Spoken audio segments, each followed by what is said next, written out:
On the microphones, pure and uncensored American straight talk. Never quit. You're locked and loaded with Chris Peranto and Ian Scotto. This is the Battleline Podcast.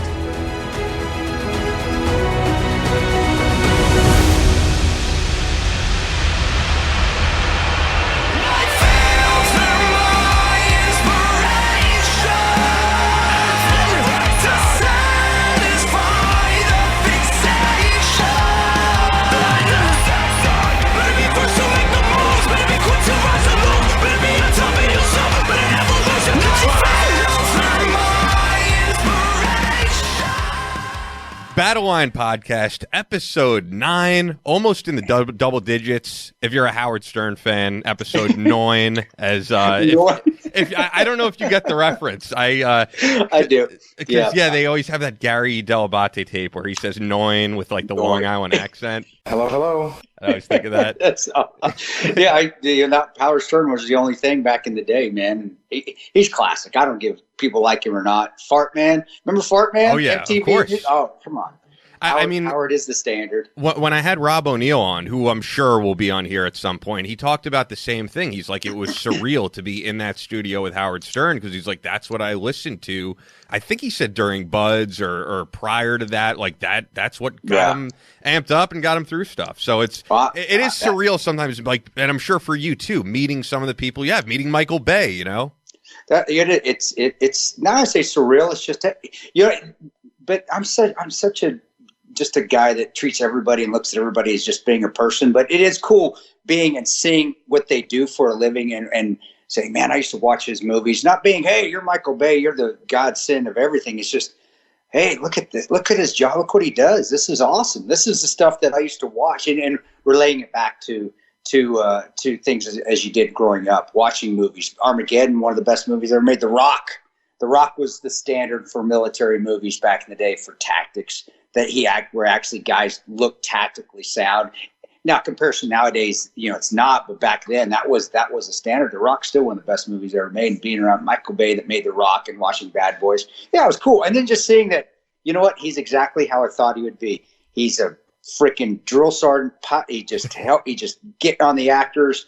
But he is intense and he takes his craft extremely serious, and that I admired. So yeah, it's cool. I'm jealous of Rob O'Neill. I'd like to be on Howard Stern's shows one of these days. Howard Stern. Sorry guys, I just went for a run, so the endorphins are kicking in. So I'm having a hard time talking. So no, that would be amazing. But I agree that it's just once you've met a certain amount of people doing what you do realize we're all people. Like I do remember being really, really young. I had a friend whose dad was senior VP of Atlantic Records, and I got to meet a few people. And like I remember being a huge Limp Bizkit fan and meeting Fred Durst and just looking at him and going, "You're Fred Durst."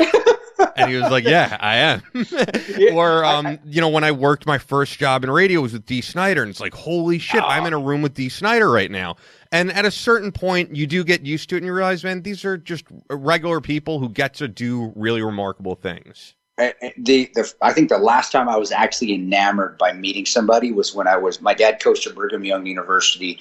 And I played football. I lived with sports from when I was in the crib. And, I played college football, so I paid for it, a football scholarship. And actually, I did very well in all sports, blessed my dad and my mom and good genes.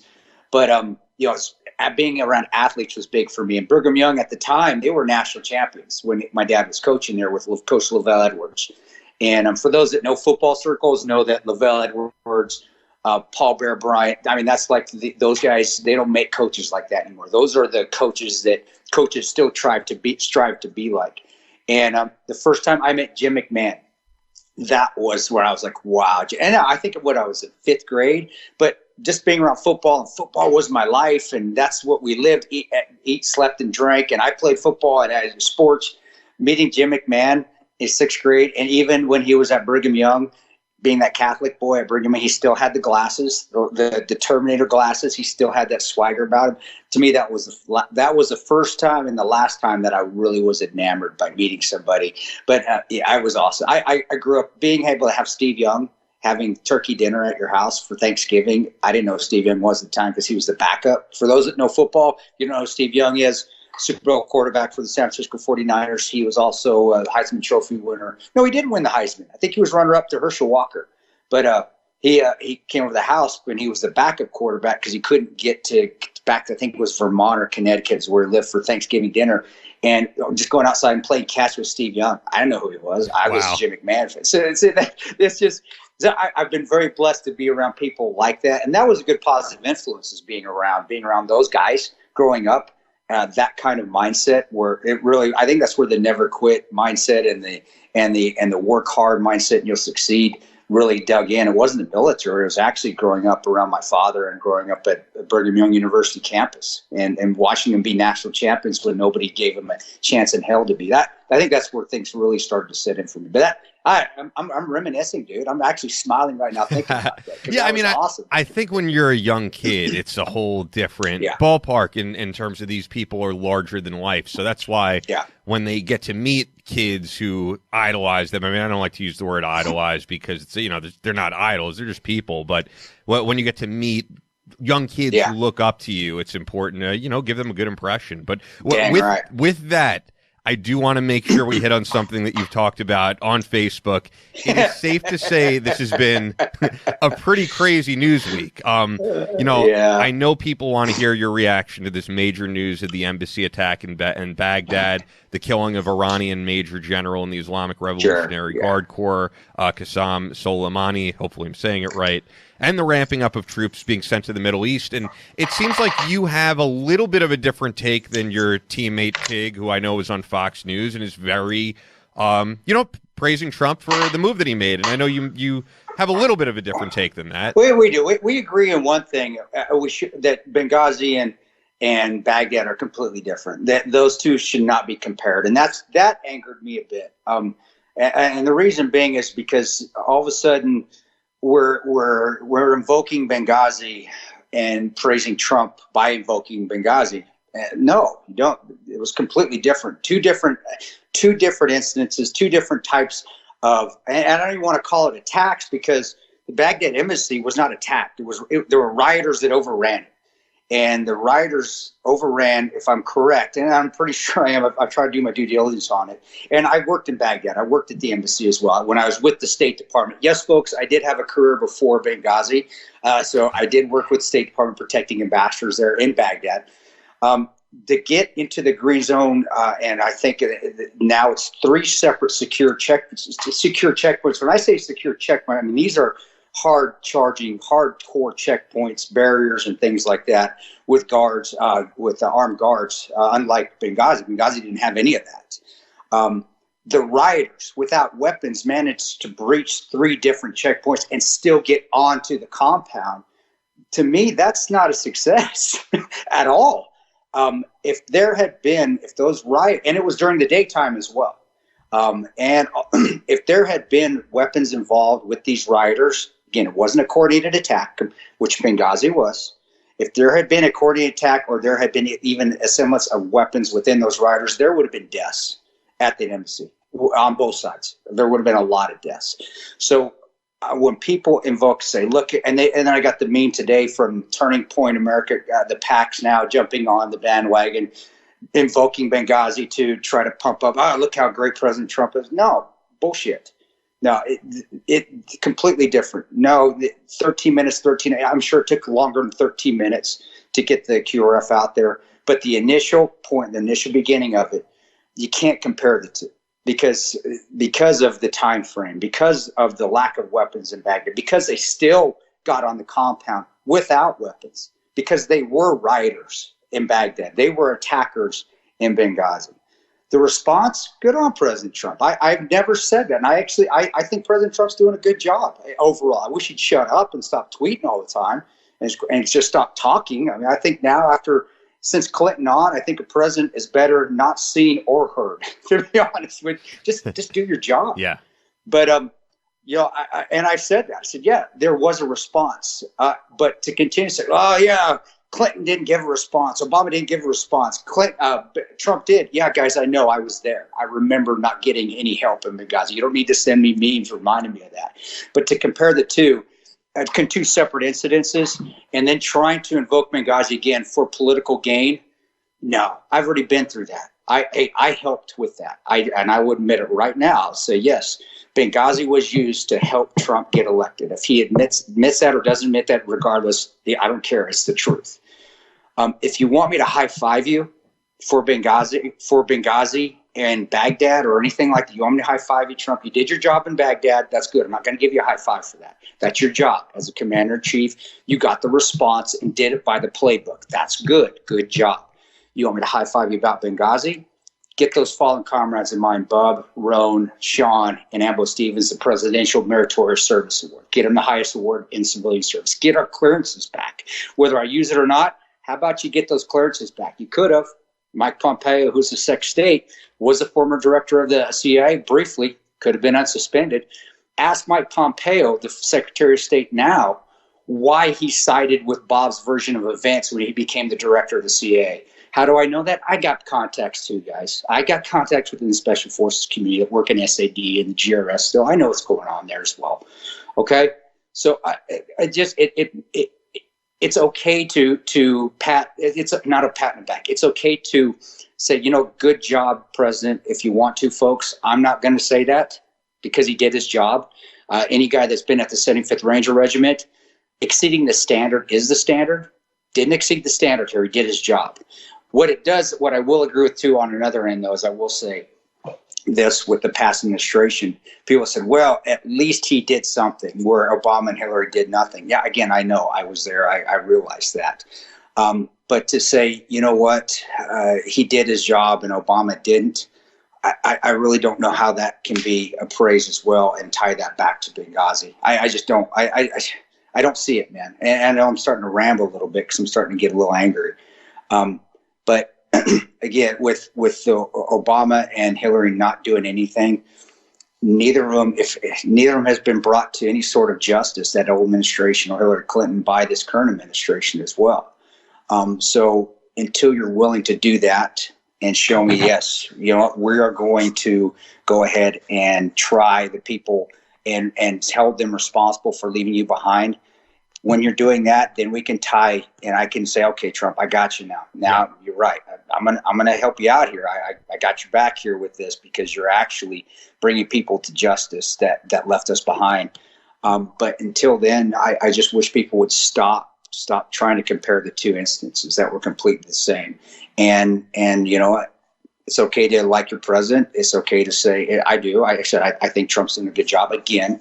But in this situation, I don't see it being okay to utilize Benghazi again, which we were part of that initially in 2016, but to utilize it again to help with this upcoming election or to help show how awesome, the conservative party is.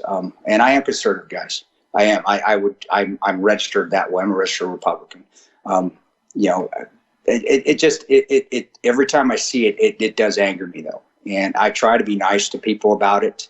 And I try to explain where my views are. Some people get it, some people don't. And also another thing and again, I forgot timing. Another thing that was making me a little upset is that people were questioning and say, hey, well, why don't you reach out to Pompeo? Why don't you reach out to the State Department? Why don't you tell them what you think? Guys, I tried. I tried for 4 years after we left Benghazi. I tried when I was working with the State Department. I sat in the White House basement, in the Capitol basement, with interviews with congressmen and senators and stuff, saying, this is what we need to do. Do you want to hear my opinion? I sat with the former House Speaker of the House, Boehner, and gave my opinion. It fell on deaf ears. The funniest thing is actually I got contacted by Academy, which is formerly called Blackwater, back in 2016-17 to be an instructor for the State Department's High Threat Protection Program, to go back and be an instructor. I couldn't even, the lady that was going through my packet, I had to do the packet all over again, had to make sure that my background was checked, everything was good. She didn't believe my service with the State Department when I was with the State Department in 2003, 2004, 2005. And she didn't believe my service with the CIA. She goes, we can't verify this. I'm like, how can you not verify this? And then I said, ma'am, I don't mean to put it this way. I'm not trying to be pretentious, but there's a movie made out about it as well. I was like, you know what? Screw you guys. I'm done. Because and this goes back to kind of stuff that we talked about on the Jack Murphy episode. Like at a certain point, it's just going to frustrate you and screw with your positive mentality. So and I get it. Right now, it's at one of those moments where you really can't ignore it because it's all over the news. As you say, you're being sent memes and different comments about it. So even if you wanted to, unless you want to live under a rock, you can't really ignore what's going on and people's comparisons, as you're saying. And people can have them. I just don't tie me to them. And I mean this with all due respect to everybody out there. I know I can't. The first time I answered somebody, I was angry because somebody questioned. Hey, it was more to me. It was more condescending. With the comment was, why didn't you do this? Well, why don't you pick up the phone and call Pompeo? And gosh, and I just want to, just like I just told you just now, I did. I tried. Yeah, I did. They didn't want to hear it. They didn't want to listen to anything I had to say. And then also when I talked to the FBI after the event in Benghazi, they didn't want to know anything about how to improve security. They didn't want anything to know about how the incident happened. They wanted to know how many times I shot, and they wanted to know why I shot at certain points in time. What does that tell you? They wanted to know if I committed any acts that against the Libyan people where I committed murder. I shouldn't have shot, manslaughter. I shouldn't have been shooting. They wanted to know if I had bad shoots. Yeah. So that's what frustrates me. Of course I tried. Of course I wanted to put my input. I even tried to become an instructor back, training guys and teaching them about lessons learned of what took place in the State Department that night in 2016, 2017. I tried. They didn't believe my service, even though there was a movie out about me working with the agency. What else could I have done? Yeah. So, that's where we're at. But getting on the attack, I know I spent a little bit of time on that. The president's in a bad spot in that instance. You have to, you really do. You have to attack. You have to. The guy that orchestrated or has been influencing attacks against Americans and maybe influenced the attack with the riot. You can't let that slide. I don't have any problems with them going in there and strike and killing them. No, but that's been happening for years. Obama had the most drone strikes. If you did their due diligence, I looked, I couldn't find anything about Trump, but Obama had the most drone strikes. Prior to Bush. Prior to this administration. I'm with you. I don't know about currently, but I do remember that was a big stat. Was more than Bush for sure.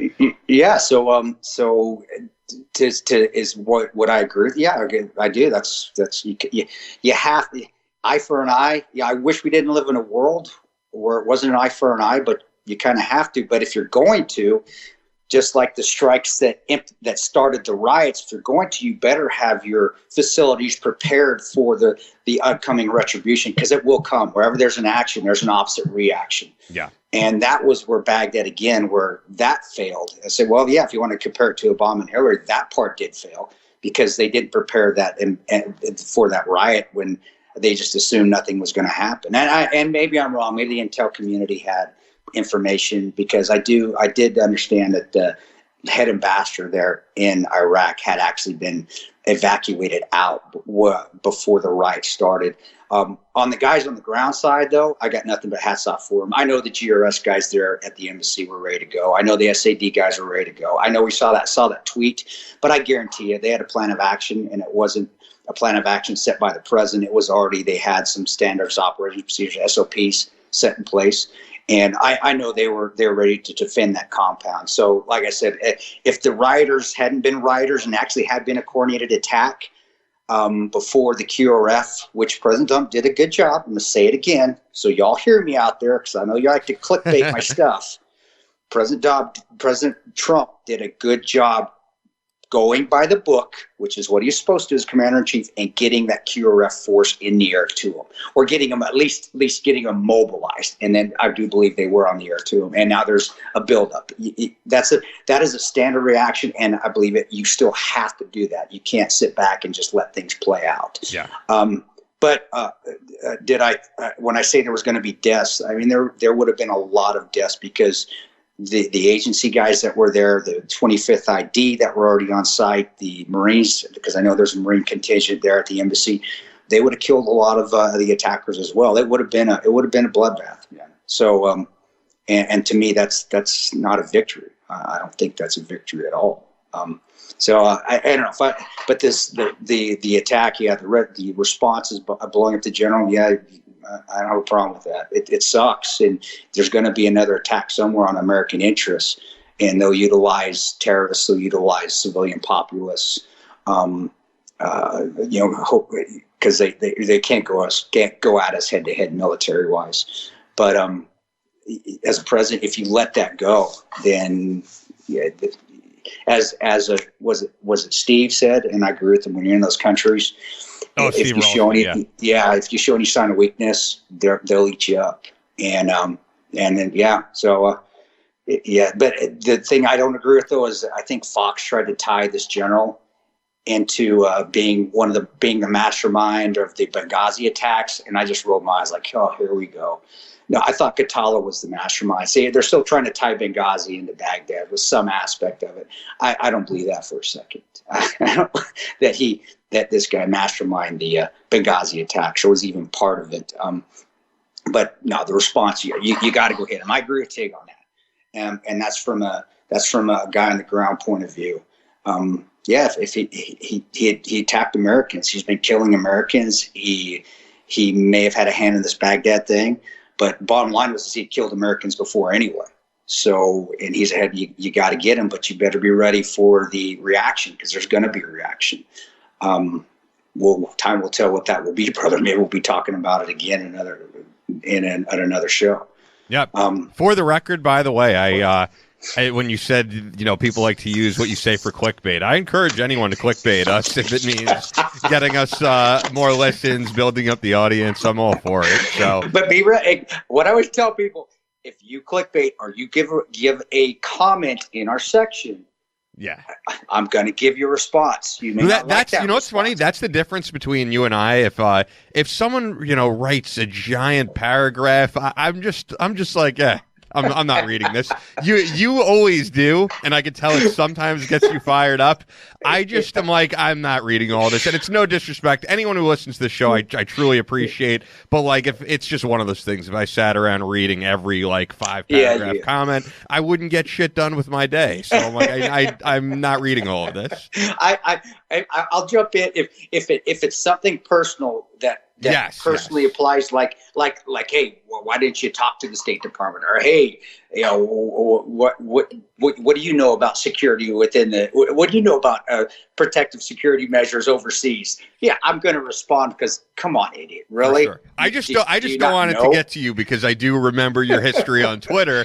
And I don't want the Battleline comments to become you on Twitter getting so fired up with this stuff. Well, can you tell? Because I'd like to keep it fun. Yeah, no, you're in good spirits, obviously. It is. I have my views on this. Just all I ask people is don't the memes. Benghazi and Baghdad, completely separate events and separate instances. Good on President Trump doing his job, which he's supposed to do, and getting the response team there. But to say that. Look at this. To use Benghazi again as a political tool to help him. No, don't. We did that already. Should we have done it? I don't know. I didn't want Hillary to get elected. And it's over. It's done with. That bullet's downrange. You can't take that thing back. We already did. But to invoke it again, especially when, again, you haven't given the presidential awards to the guys that died, my buddies that died. You haven't really done anything for Benghazi and us that were there, that were, lost our clearances. Yeah. And as we know, I mean, I know from my previous gig, working with people who knew Gwen Doherty, Gwen's friends were who paid for the funeral. It wasn't the State Department. Yeah. That's when, if Trump wants to invoke Benghazi, when you actually finally, bring charges upon Clinton's and whoever was involved in the administration for failing to do what they were supposed to do, or if there were intel leaks that caused the attack, which there were, when you finally bring people up on charge for that, when you give the Presidential Meritorious Service Award to the fallen, and you get our clearances back, you can invoke Benghazi all you want. But until then, leave it alone. And to all the PACs out there that are using it, stop it. Turning Point USA, stop it. Just knock that crap off. 13 minutes, 13 hours, don't. That's a complete disrespectful slap in the face. Don't do it. Just knock it off, because you're going to drive me, and believe me, and Ian knows this. You can tell by the podcast right now. Believe me, I will become more vocal. And you guys that can know from 2016 when I was out there talking to people and being on tour and talking to media and stuff, believe me, I will get vocal if I'm pushed, if I take stuff personal. I will. If I don't, no, I'm like that rattlesnake. Leave me alone. You leave me alone, I'm going to leave you alone. You come step on my head, I'm going to bite the living shit out you. So I would rather you just leave me alone. But, well said, man. Well, so here's the thing: we have a bunch of great emails to get to, but I didn't want to stop you there because you were on a roll, and we have Pat Miletich waiting by. I'm not going to keep Pat waiting, but when you're on a roll, I can't really stop you. So hopefully we'll get to these emails maybe at the end of the show sent to Battleline Podcast at gmail.com, but I wasn't going to interrupt that. So I'm sorry, everybody out there. Yeah, let's do it at the end of the show. Let's get Pat. Yeah, we'll get to him. So we'll cut Pat maybe a little bit early. I actually just got a text. I'm ready to go when you guys are. So let's get the former and first ever UFC Welterweight Champion on the line. Oh, I put heavyweight. My bad. Oh, from what I saw, it's welterweight. So I thought he was heavyweight. But there wasn't a weight class when he was going. We'll ask him. So joining us for the first time on the podcast, I mean, we're only 9 episodes in. I'm sure, at some point we'll have Pat back on. But MMA legend. And actually, before we dialed you, we were saying, Chris was saying he thought heavyweight, but from what I've seen in your bio, the first ever UFC welterweight champion. Welterweight, but brother, you were in when there wasn't even a weight class. Wasn't everybody a heavyweight when you first got the championship, or was there a weight class when they actually started giving belts out? Well, I fought before I was in the UFC, I fought in 2 tournaments that were no weight divisions, no time limits, no rules, all that stuff. Yeah. And then I had fought several other fights where guys were, well above my weight. But I guess technically I was the first 170-pound world champion. It was called lightweight originally, and then when they started the 155-pound division, they made that the lightweight division and then made the 170 division welterweight. That makes sense. See, there you go, Ian. You're right again. I screwed up and I screwed up on the weight. I'm 0 for 2. Chris was just adjusting my current weight. No. I was doing my Googling, but no, I definitely want to get into what you're doing in terms of the Conspiracy Farm, the new the podcast that you've been doing actually for a minute now, as well as your predictions on this upcoming fight. But before we do all that, I'd just love to hear your background in MMA, because I think the interesting thing is guys going into MMA now, UFC is huge, and you have the possibility of it becoming a lucrative profession. When you got into UFC, MMA was this underground thing. There was no hope of making any money, and people look at it now and they're like, man, this is a brutal way to earn money. In your case, there was no money to be earned. Like, what made you take that leap? Well, I mean, I would say, number one, we were passionate martial artists. I mean, a lot of us grew up wrestling, doing different types of martial arts. I was lucky. I grew up wrestling in Iowa and had some boxing experience here, and also did, Muay Thai kickboxing and several other martial arts. Before the UFC started, I was fighting professional kickboxing when the UFC started, and I said, wow, that's my sport. They actually invented my sport. So, I mean, I think my biggest payday was like 80 or 100 grand, something like that. So it certainly wasn't, chump change, but, for risking your ass, I guess, having another guy try and cave your face in, could we have been paid better? But, then again, we were passionate about what we were doing and we loved it. Yeah, I remember we talked that where Pat and I first actually met face to face. I've been on a show before that was at the Thank the SEALs Foundation. And for those of y'all who don't know out there, Pat is huge on supporting veterans. And we met was at Davenport? Was that Davenport, Iowa? It was downtown. Yeah, downtown Bettendorf is where I'm. I'm from Bettendorf, which is right next door to Davenport. Yeah, Chris.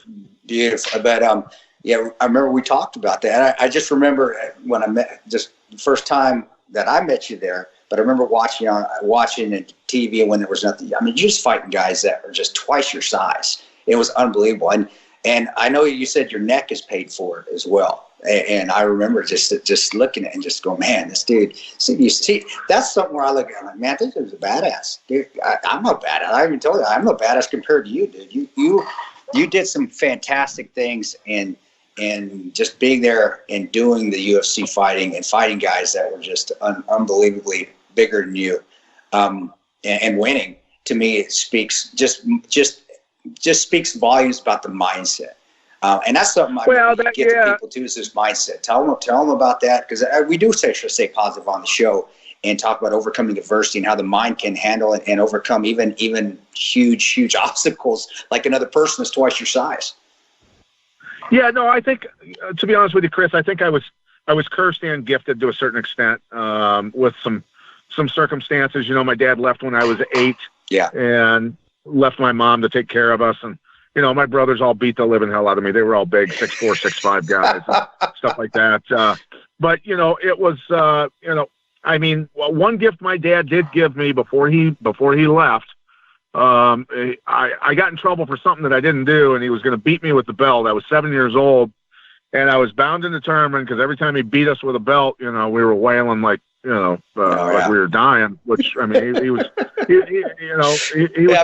pretty bad about that. And, you know, he was a drinker, and so he screamed at me and told me to get across the road and get my ass in the house, and took me in the bedroom and beat me with a belt. And I just, as soon as he bent me over that bed and started beating me with the belt, I said, I'm not going to cry. I'm not going to give him the satisfaction, because I know I'm right. And when he got done beating me, and he beat me for a long time, I stood up and I looked at him, and you could tell in his eyes, he's like, well, something just changed here with this one. And, you know, so he gave me the ability to shut off. I think when I decided that shit wouldn't hurt, it wouldn't hurt. You know what I mean? Sure. Between that, my brothers, and just watching my mom be a fighter her whole life, as far as taking care of us and working overtime and all that sort of stuff. You know, you just learn to suck it up and do what you got to do. And I really immersed myself in martial arts, in wrestling, in combative sports in general, I think, to combat my demons, to be honest with you. And I got good at it. I got real good at it. And, you know, I consider myself an expert in caveman fighting. You know, SF guys like you, Chris, are experts in surgical shit, getting rid of a lot of people at one time. And, you know, so we have our areas of expertise. If you need a bike gang beaten up, I can do it. Yeah, that's awesome. And believe me, he can, folks. Even to this day, you remind me though, like the Batman now, because I remember when you're trying to turn your neck, and when Batman in his suit, like he couldn't turn his neck, so you have to turn your whole body with your shoulders, but you can still do it. You still kick some ass, just like Batman. So that was what I was sitting at the table when we were talking at the table, just to hear the little stories, and really, you know, you went a different route, but dude, you would have been a tremendous SEAL or Ranger. I mean, you had that mindset, and I that's why I thought you were. I was like, man, he must have served at some point. I think I even asked you that. It's like, did you serve? Because the way you were coming across talking, and it wasn't like condescending, like, hey, did you serve, asshole? I don't know. What are you talking? It was, man, I think I even said, what unit were you with? Because I assumed that you were with either a SEAL or an SF unit. But that, to me, and that's a compliment, brother. Even though your weight is a little big now. I appreciate it. Chris was thinking I got hit with an IED when actually it was just a really bad headlock. It was just, it's like, how many times did you get blown up? I didn't, unless you count blowing up, getting jacked in the face a few times. And still having the great, just the great personality, and brother, and just being approachable. And you know, nowadays there's a lot of guys out there that aren't approachable, and no, you're extremely approachable. And I said, my son was there too, and he met my little boy, and just the nicest guy in the world. And that's where you always gotta watch the quiet guys that are super nice, and because they're gonna beat the shit out you. That's why don't worry about me. I'm loud and I'm mean. So basically, I'm a big wuss. So yeah, I can read you. Sorry, Ian. Here I go monopolizing the conversation again. This has become a theme that you always throw that out there. No, it's good. We're getting into different things. I was actually wondering, you know, from your perspective, Pat, when you joined the UFC, as I said, it was a totally underground thing. And, you know, a friend of mine that we'd love to get on at some point is Jim West, who trained some early fighters, former SF guy. But did you ever see it becoming this huge, monster that it is today, that it's so mainstream that, women watch it and teenagers are watching it and it's everywhere and they have deals with Reebok? It went from being, what John McCain described as human cockfighting, which is why it was banned in New York, to being pretty much at the forefront and way bigger than boxing right now. Yeah, it is. Well, I mean, I knew it was going to explode. It was just a matter of the right people getting involved, which the Fertittas getting involved was, that was the people that needed to get there. And, I mean, in the United States, there were places I was doing televised debates with politicians to make sure that the sport was legal in the state that I was supposed to be fighting in. So not only did I have the stress of training for a fight and getting ready, well, I had to debate politicians to keep it legal in states that that I was supposed to be fighting in. But can you expound more? I didn't, honestly, Pat, I didn't know that. I guess I didn't do enough of my due diligence. Was there any? And finish up with Ian's question. But when you're done, could you talk? Maybe is there one you remember, a debate you remember with a particular politician, and how'd it go? There was, gosh, now I'm trying to think. Representative Boland from Illinois was he came into it. All of them really came into the debates. And the one with Representative Boland was broadcast in at least Iowa, Illinois, not necessarily nationwide on that one. But that one, he came in very overconfident, thinking he was just going to be debating a punch-drunk fighter. And what I basically did to him is I brought out all the statistics of every sport. Something as simple as, look, 7 kids die a year on average in Little League Baseball from getting hit with line drives. 40 boxers die a year. And so I pointed out to Representative Boland and outed him in front of, the viewers. I said, look, if Representative Boland was actually, because he was going on and on about the violence of it and how brutal it was and worried about people getting hurt. And I said, look, if Representative Boland was worried about people getting hurt, they would have banned boxing a long time ago. They would have banned Little League Baseball a long time ago. They would have banned auto racing a long time ago, because not only do auto racers die, but so do spectators when chunks of the cars fly into the crowd. So let's not kid around here. I go, this is not about safety at all.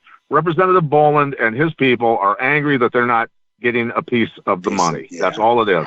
And so basically, when you finally get them whittled down and cornered, they paint themselves into a corner. By the end of the debate, Representative Boland said, you know what, I have to agree with Mr. Miletich. It really is about revenue, and we need to figure something out. You don't hear a politician backing down like that. That's awesome. Is that back when politicians had a little bit of integrity? More so now. No. They were just dumb enough to leave themselves out, hanging out on a limb, is what they were, because they just came in underprepared, as I said, and totally unexpecting. That a guy would actually have done his homework on other sports and statistics and things like that. They just, so it was kind of fun, actually. You're what I always tell the closet. I was always called a closet smart guy, because it's always it's better I'm not to be smart. I do have common sense. It's that a lot of those book smart. A lot of politicians are book smart and sidewalk dumb and corrupt as hell. So for me, all I have is common sense and real life experiences, right? So that's all I can go on. I can't go on an Oxford PhD or anything like that because I don't have one. I think it surprises some people, because it's like I listen to so many podcasts beyond doing this one. I'm just a fan of the medium, and hearing long-form interviews with guys like Dominic Cruz or John Jones. There are some really intelligent guys in the sport beyond just being great athletes. That's the thing about, MMA, I think, one, because it's very exciting. The sport is very exciting, but two, a good chunk of the athletes in the sport actually are college graduates, because they wrestled in college or went to school for something. And so they can connect with the people that are spending the money to watch the fights a lot of times. And they can, fairly eloquently express themselves, break down their fights, to the fans. And instead of just saying, I'm just going to go out and kill this guy, whatever, like Tyson used to say, I'm going to eat your children. Like, nobody can even remotely understand that mentality, right? Where at least most MMA fighters, can express themselves fairly intelligently. No, you're right. You really don't catch you don't catch a lot of unarticulate. At least I don't see a lot of them, and I do pay attention to the UFC. I started watching since UFC 1. Even at Range Battalion when the UFC was just at its infancy stages, we would send guys to get trained by the Gracies. We thought the ground fighting was the greatest thing in the world, and now the Army combatants really are based off UFC with Sergeant Nelson over there, who was also a former Range Battalion guy.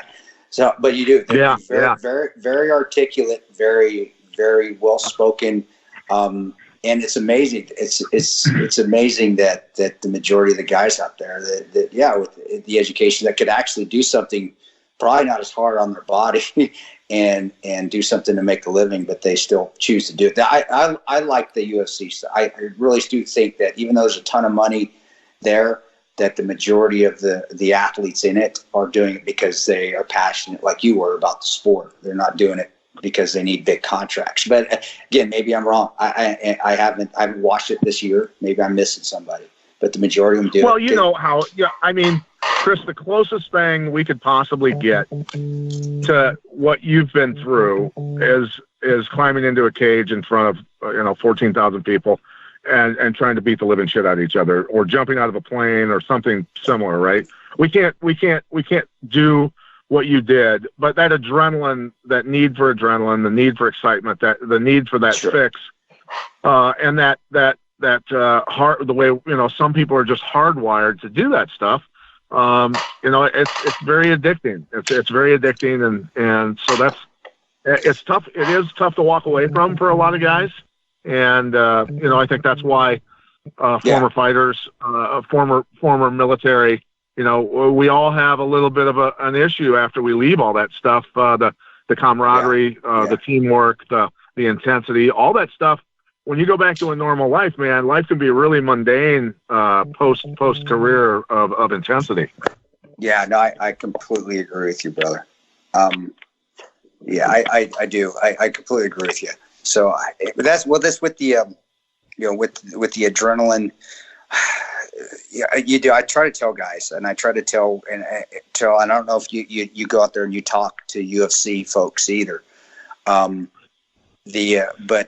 guys that are having issues trying to get out of the military or can't reacclimate back to society, just if you done your time, tell them you done your time. You did it. You walk away in the sunset with your head held high and be proud. Yeah.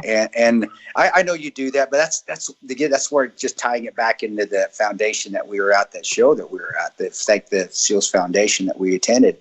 I know that you have that in you, and helping veterans, even you coming and whether you had service or not, coming and being in support of veterans, because you're right. There is, especially nowadays, with the combatives really transforming in the military, especially in the SOCOM community, to more UFC-related stuff, having UFC peers to military personnel talking to them really helps them as well. And that's the thing is, man, the respect for veterans and the guys that have been through so much. I get contacted a lot by veterans, and it's heartbreaking, man. A lot of them are addicted to, psychotropic drugs and Oxycontins and all kinds of stuff. And huge problem. And I just pray for them and just try to help them get off those drugs and go all natural. And a good friend of mine who runs chemicalfreebody.com has kind of devoted his life to just trying to help veterans get healthy and get the toxins out of their body and a lot of the other stuff. And, I just try to encourage them and remind them and just go, look, man, America's got a lot of love, man, a lot of respect for you guys, and you did what you did. And, the guys, I can't understand it. I've had two brothers commit suicide, so I can empathize with guys losing, people they've served with, whether during combat or post, from suicide. And, it's just shit. It's a nightmare people shouldn't have to go through. And, I want the veterans to understand, man, that they really are loved, and they can reach out anytime they want to talk. I encourage them to, man, just pick yourself up and go see somebody, talk to somebody, call me. People can FaceTime me on Facebook, contact me on Twitter, whatever, and just do anything afterward. Start running, start going to jiu-jitsu, start doing anything where you can build a camaraderie with a bunch of people that are doing the same thing and breathe hard and sweat your ass off and get those endorphins going and just get back in the fight. You know, that's really what it's about. See how awesome this guy is. Why we just clicked right at the table too. Well, you know what's interesting is, you know, I've never met Pat in person, but the way that I actually know of Pat, and I think I've probably talked to you for maybe 5 seconds prior, is through our mutual friend of the three of ours, Andrew Wilkow. You know, while I was call screening Andrew's show. Yeah, Andrew's a badass, man. I love him. Andrew's the same way. That dude is well researched. Andrew is the same way as you in that he's not a former veteran, much like myself. I am also not a former veteran or a veteran, and you know, cares a lot about the issue and has done a ton of things for veterans, and it's not for notoriety. It's because it's an issue that he just cares about. And by the way, before we move on to other stuff, I'm actually wondering, come to think of it, how did you get in touch with Andrew? Did you actually call the show? Because I may have been on the show when you did, or did you talk to him on Twitter? You know what it was? I was driving back from Leadville. We had done the Leadville 100 that year. That's awesome. Oh, dude, that is tough. Wow. Well, it's real tough when you fall down a mountain at mile 8 and then get kicked out by the medical staff at mile 25. They booted me out at mile 25. You did tell me that. I remember that. Yep.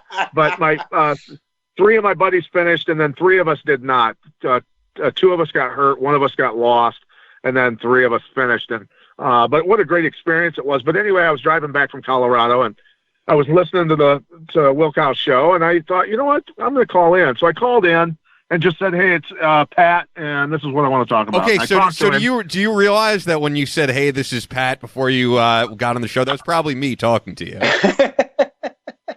Yeah, no stress. That's funny shit, right? It was funny because Wilkow, Andrew tweeted me, I think later that day or the next day, and goes, did you call into the show and not say it was you? And I went, well, yeah, man, I just wanted to talk. Dude, do you realize the same thing happened with Caitlyn Jenner? Andrew's like, this isn't fucking Caitlyn Jenner calling into the show. And sure enough, it was Caitlyn Jenner calling into the show. Oh, that's hilarious. Wow. Are you comparing Pat Miletich to Caitlyn Jenner? Is that what you just did? You know what? I will say this. But I have met Caitlyn Jenner, and both people will kick my ass easily. Yeah. Well, Caitlyn Jenner is an athlete. I'll remind me to send you guys a meme my friend sent me, a former SF guy himself, sent me a picture of Caitlyn, we'll say Caitlyn, with long hair, with her head tilted back and one eye's rolled back in her head. It's an actual picture, but then it says, the first time you play with your vagina.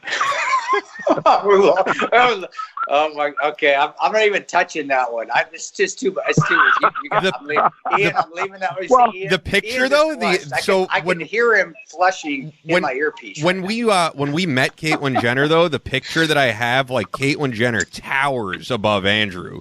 So that's what I'm saying. Like Caitlyn Jenner, regardless, that is a big individual. But yeah, no, the same thing happened where they called into the show, and Andrew after the interview was like, we're getting punked, bro. There is no way Caitlyn Jenner called into the show. And sure enough, we confirmed that Caitlyn Jenner is a listener to Wilkow, just like us. So how many octaves below your voice was Caitlyn? Lower than mine, probably. I don't. Hey, listen. I don't. Dave Chappelle is my hero, number one. So I'm never going to be politically correct.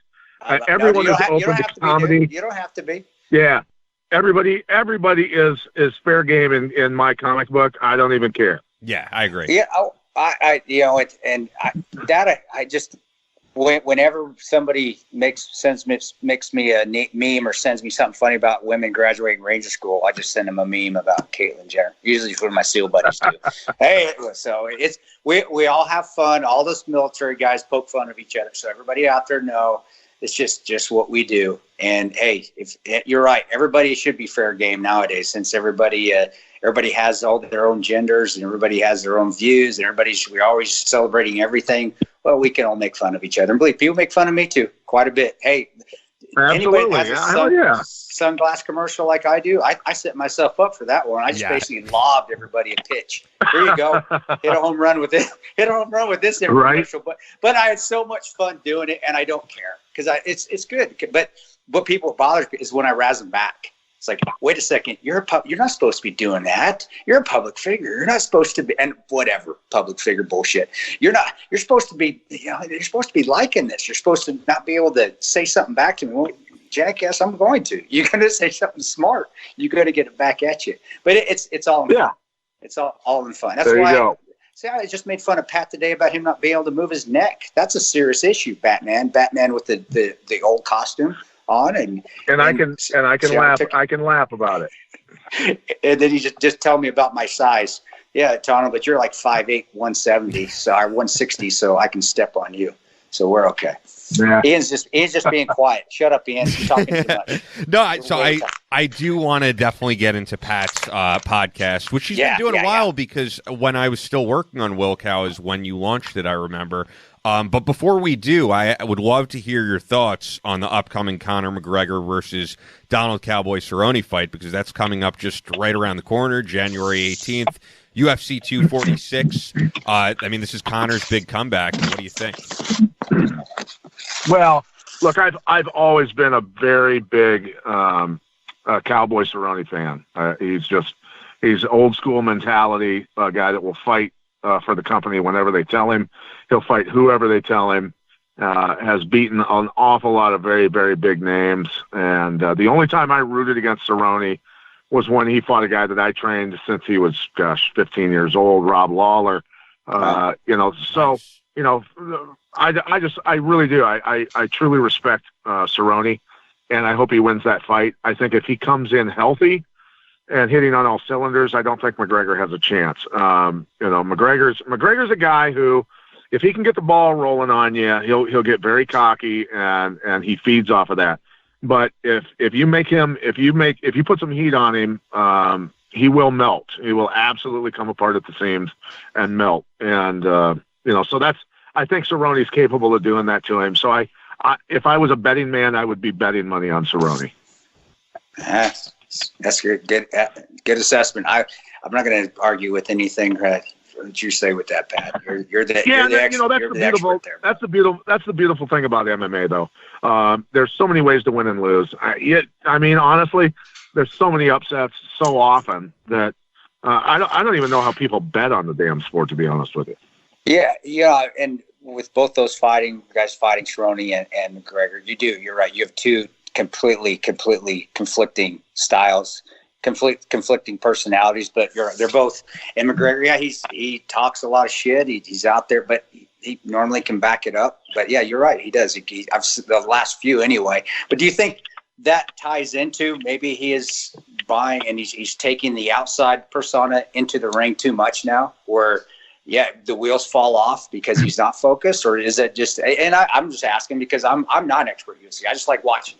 I have no idea. Well, I think I respect Conor McGregor for the fact that he talked himself and fought himself into that position to fight Mayweather, and I was part of that broadcast team that did that fight, and awesome. We almost had a deal put together when I was closer to my prime. We almost did a deal with Roy Jones Jr., and then that fell apart when he went and got knocked out in Australia. And then we were in negotiations with Winky Wright in his camp. Winky was a 3-time world champion, and we almost got that put together. And one guy on his side screwed up the negotiations, and things fell apart. So I can appreciate how difficult it is to put together something that big. And so I do respect him for being able to do that. Now, given if Cowboy Cerrone goes out and decides to wrestle with Conor, it's not going to be a very long fight in my mind. But I think Cowboy has just enough dog in him where he wants to go out and stand up and put on a great show for the crowd and prove that he can beat him standing up. So that remains to be seen, to be honest with you. But I will say this, and we just started talking about it. I've been training for 9 weeks, just rebuilding my body, and just started back at the boxing gym a couple nights ago. So I'm going to be fighting April 18th against Michael Nunn. Holy shit! Michael Nunn and I are going to be doing. Is this an exclusive? You announcing this? Because I haven't heard this. Really? That's awesome. Well, wow. it's kind of been a soft announce. We're doing a press conference coming up here later this month, but Michael Nunn was the best pound for pound boxer on the planet for 4 years. I mean, Tommy Hearns and a lot of those guys. Michael was younger than those guys, but nobody would fight him.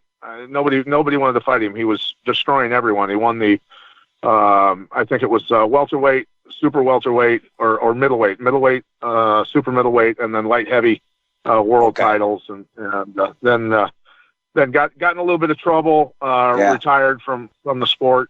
But he and I have known each other for a lot of years, trained at the same boxing gym. And so Michael and I are going to fight. Mike's going to let me kick, actually. So that's awesome. It's going to be a lot of fun. Can you still get that leg up? How high are you going to be able to kick, though, right now? That's what I'm asking. I'm dogging you. I can. I can land a head kick. There's not a problem. Are you? Look at that flexibility. Still, you are a young fellow. I still, I'll stealthily go in the garage and do bag routines and hit, beat on the bag and stuff. I don't broadcast it, but I've got a boxing coach that's going to be training me. One of the Peñas, Niall Peña, is going to be working with me. He's a great boxing coach, and so I'll be ready to go. I mean, if it was just a boxing match and Michael and I were both in our prime, it wouldn't be a very good boxing match. He would box my ears off, and I could box with.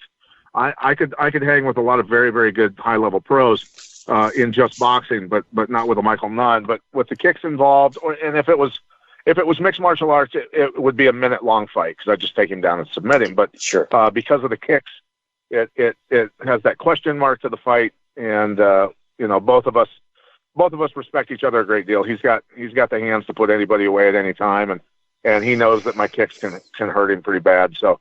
It's going to be a lot of fun. I think that, we're doing it here at the big 10,000 seat arena in the Quad Cities. And so it's going to be a lot of fun. I think the natural April 18th is when we're doing that. Okay. April 18th. I think the natural question is, you have had a successful career outside of the cage. You are now in your 50s. Are you out of your mind to go back in there? No, I'm in actually really good shape right now, and I think I'll be in very good shape by fight time. But, we just went for a good 7-mile run in the snow this morning. Felt great. I've been doing all kinds of pretty nasty workouts to rebuild my body, and with the boxing endurance and all that sort of stuff put in with it, and I'll be fine with that. But it's more about, Michael actually wants to win a cruiserweight world title, so this is kind of him getting his name back out there. And, and I'm launching we've already done one pay-per-view. We put it together literally in 3 weeks. We put together a pay-per-view company with just friends of mine here in Bettendorf, Iowa. And we did an internet pay-per-view of some MMA fights here in town. It was a very good show, actually. And, I was, calling the fights with my co-host on the Conspiracy Farm, Jeffrey Wilson. And he's actually a very good broadcaster. So, he'll be calling the fights along. I'm going to put Jens Pulver in my spot to call the Michael Nunn fights that night. Jens Pulver is a former UFC champion, obviously, and a guy that trained with me for many, many years. So I'm technically launching my internet pay-per-view company on this fight. Wow, brother, that's awesome. That you are a tremendous business.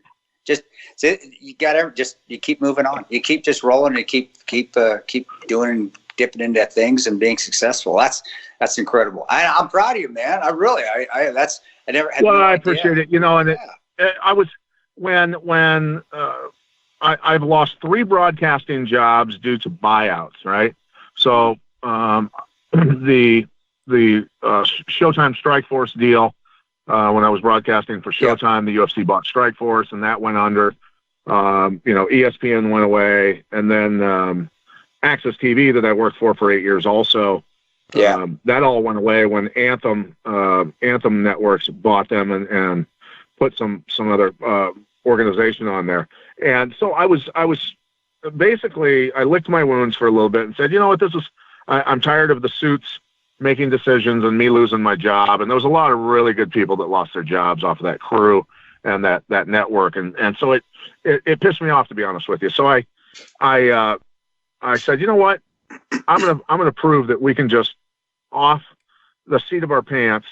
We're going to put together a pay-per-view, just to show how easily we can put this shit together. And just off my buddies here in Bettendorf, Iowa, some very talented guys, we put it together in 3 weeks and did it. And, you know, that goes to show you that really, if you set your mind to it, you can figure it out. You really can figure it out with the right team of people. You can get shit done, and we did it. So I was really proud of those guys. You know, standing in front of a camera and holding a microphone is pretty damn easy. The technical side of that stuff is very difficult. So it was really cool to watch. That's amazing. I'm gonna keep watching out. And you said April. Say it again. April 18th. I'm sorry. Yeah, April 18th. We'll do the .com, and we'll release all the information and stuff coming out. Excuse me, here in the next few weeks.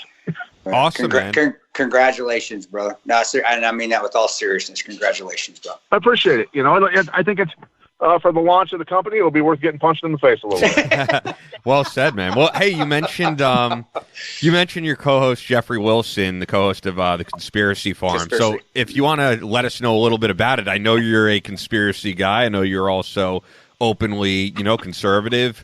What is the show? What's it all about for people who want to check it out? Well, I mean, Jeffrey and I we're thinkers. We're guys that are contrarian thinkers. I always instantly, when I see any story, anything come out, I'm always looking under the surface. I don't look at the surface of the water. I look at the undertow of what's really going on. I kind of just automatically go there. And, you know, Jeffrey and I got together. I asked him, I said, I've got this idea for the show.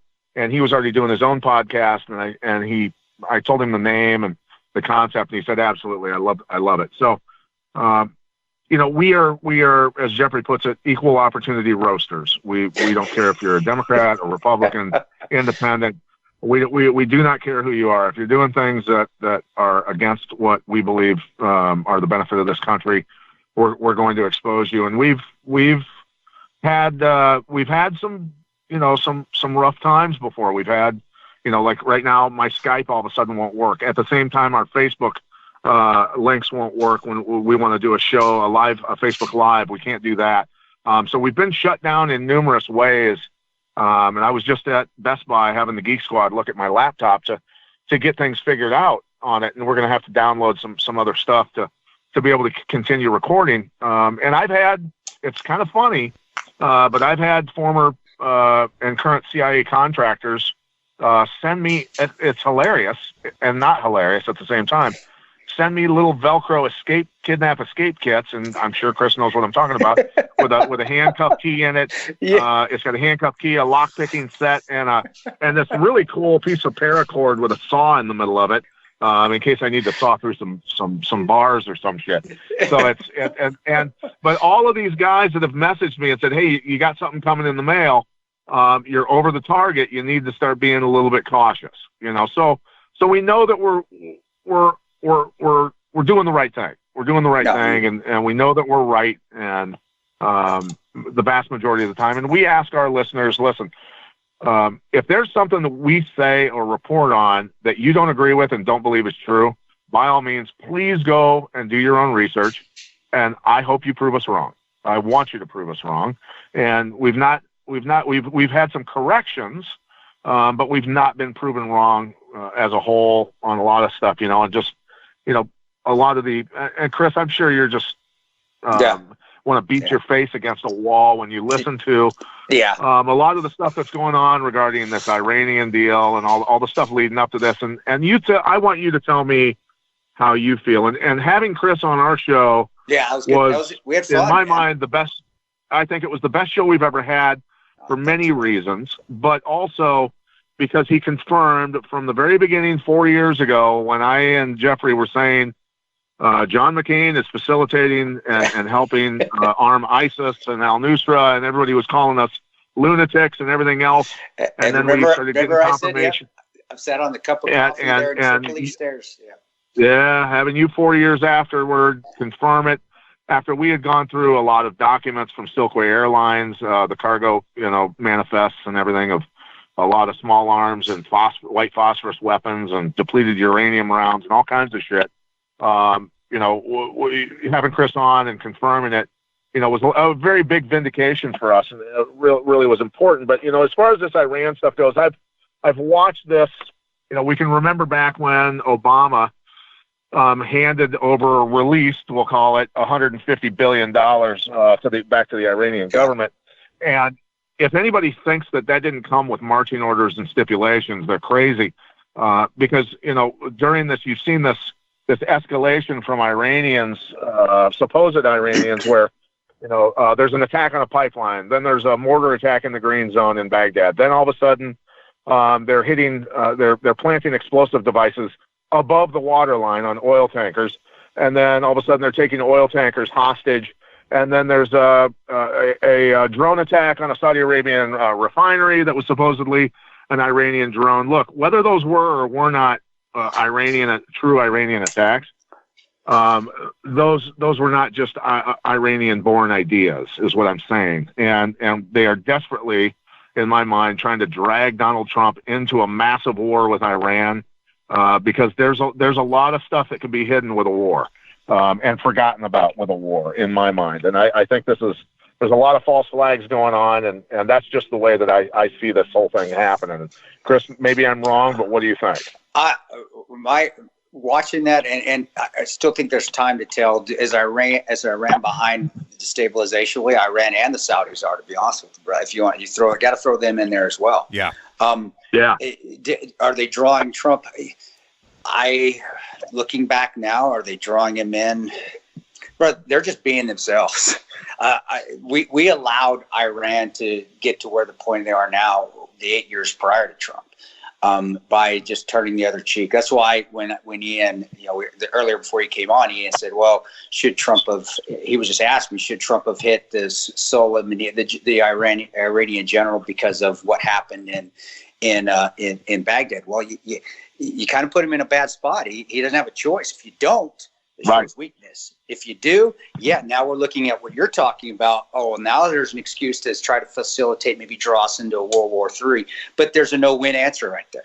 So we allowed it to be to this point where the possibility of Iran now being able to facilitate a world war but making us look like we're the instigators, that's there. But that was happened way before Trump. That was before Trump even took office.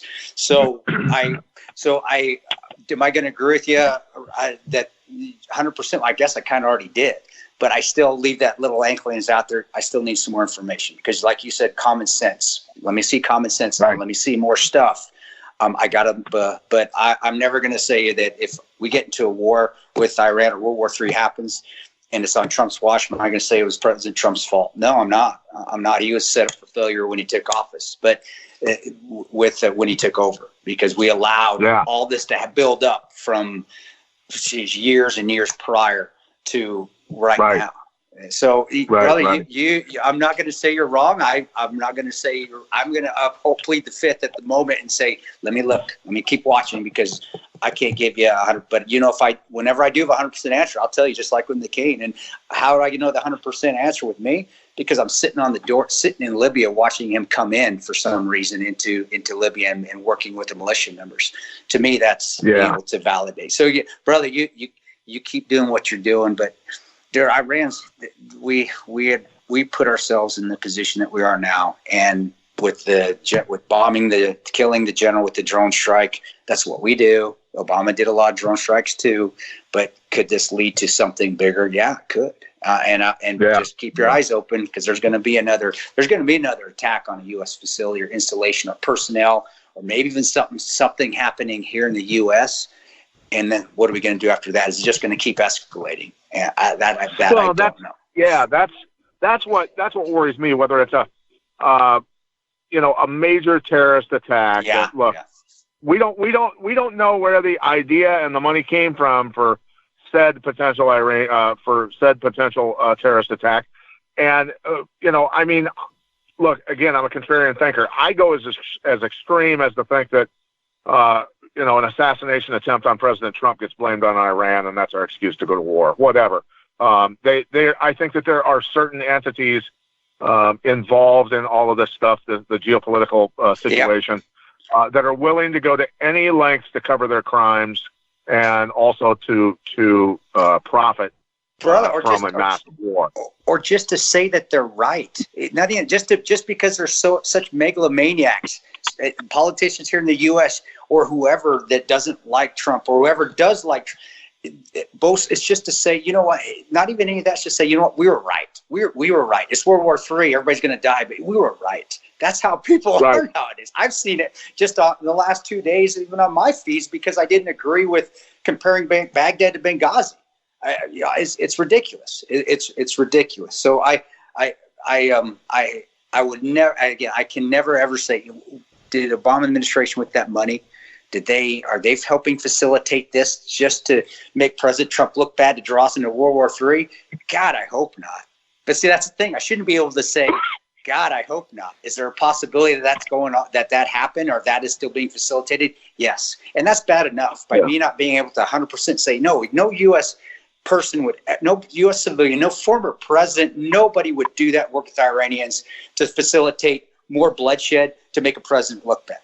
And by me not being able to say with 100% certainty, yep, that's not going on, that's bad enough. That's bad enough. And that's my opinion. That's my opinion with it. So take it for what I appreciate that. I appreciate that. And this is what you get on the conspiracy farm when you listen to the show. You know, you're certainly not going to hear that stuff in the mainstream media because they have to paint a narrative. You know, it's you know, when we, I'll give you another example. You know, the mass shooting in Las Vegas.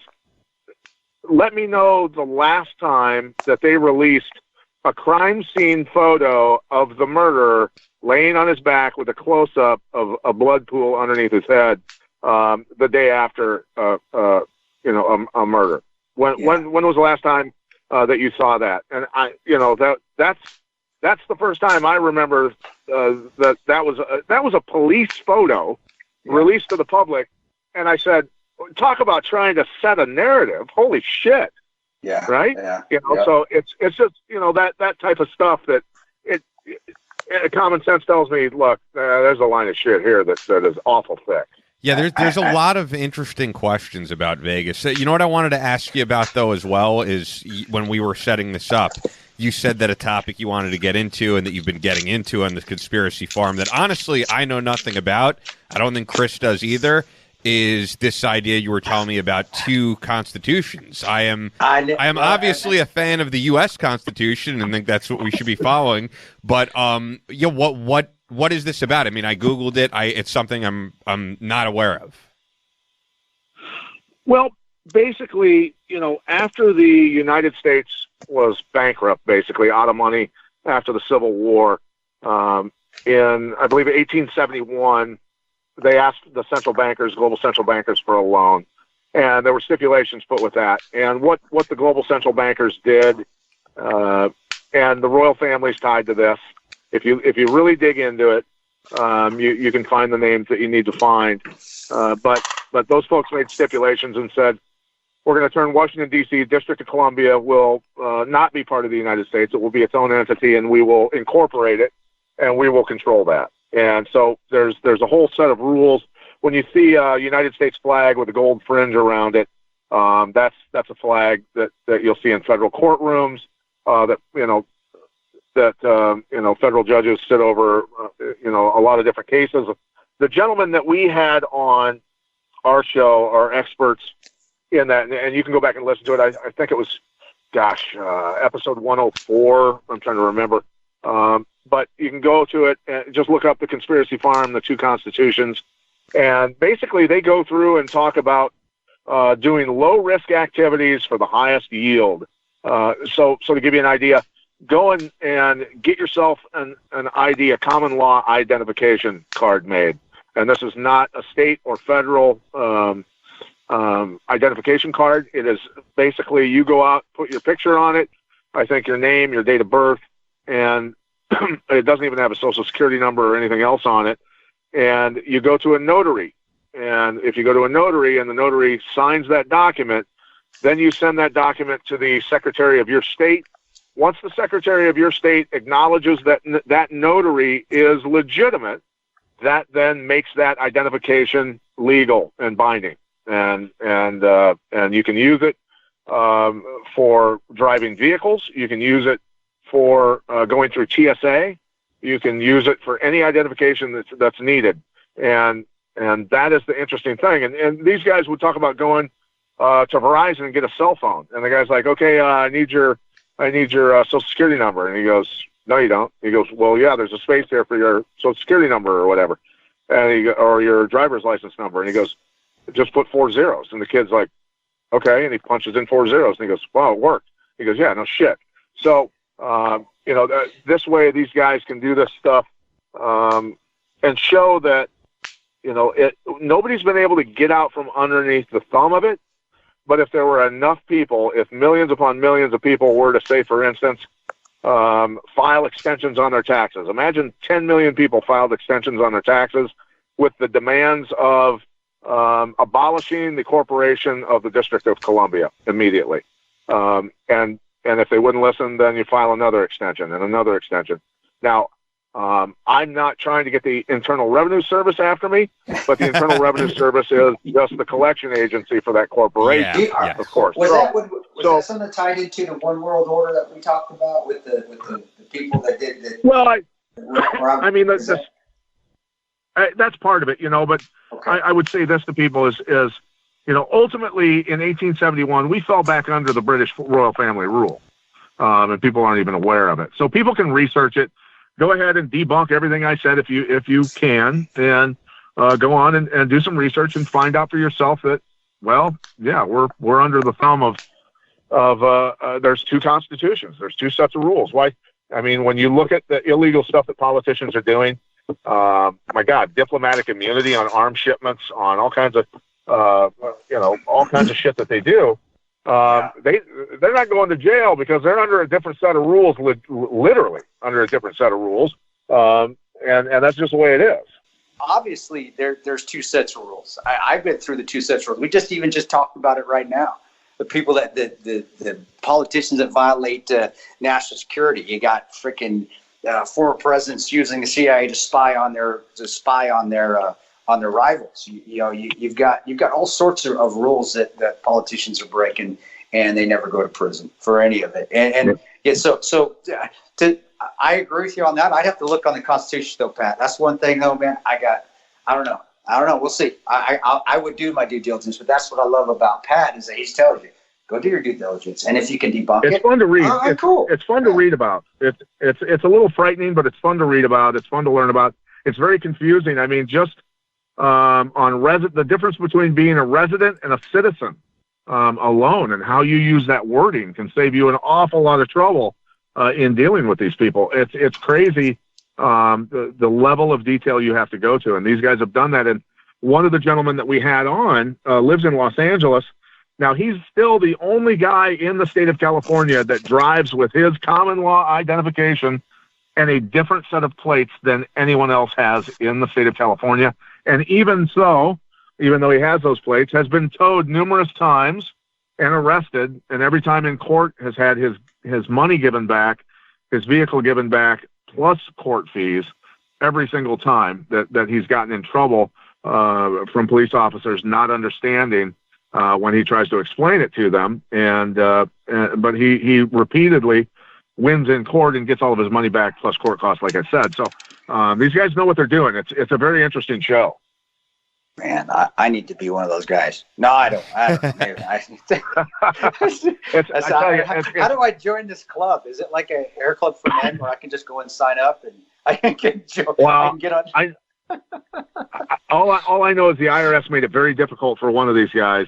They really put the screws to him, and so it's not something that I certainly want to go out and practice. I think that it would have to be millions upon millions of Americans.